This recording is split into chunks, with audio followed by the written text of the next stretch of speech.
উপহার পেতে কার না ভালো লাগে বলুন তো?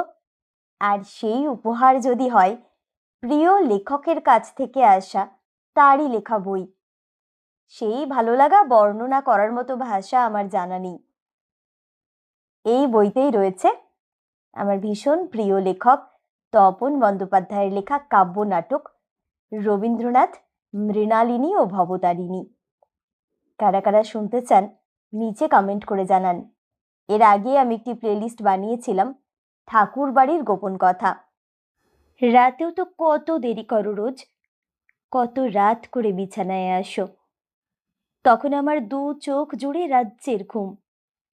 কথাও হয় না কোনো কোনো দিন, শুধু মনে হয় গ্রাম্য মেয়েকে তোমার তেমন পছন্দ হয়নি। ভুল, ছুটি ভাই, ভ্রান্ত ভাবনা। গ্রাম্য কিশোর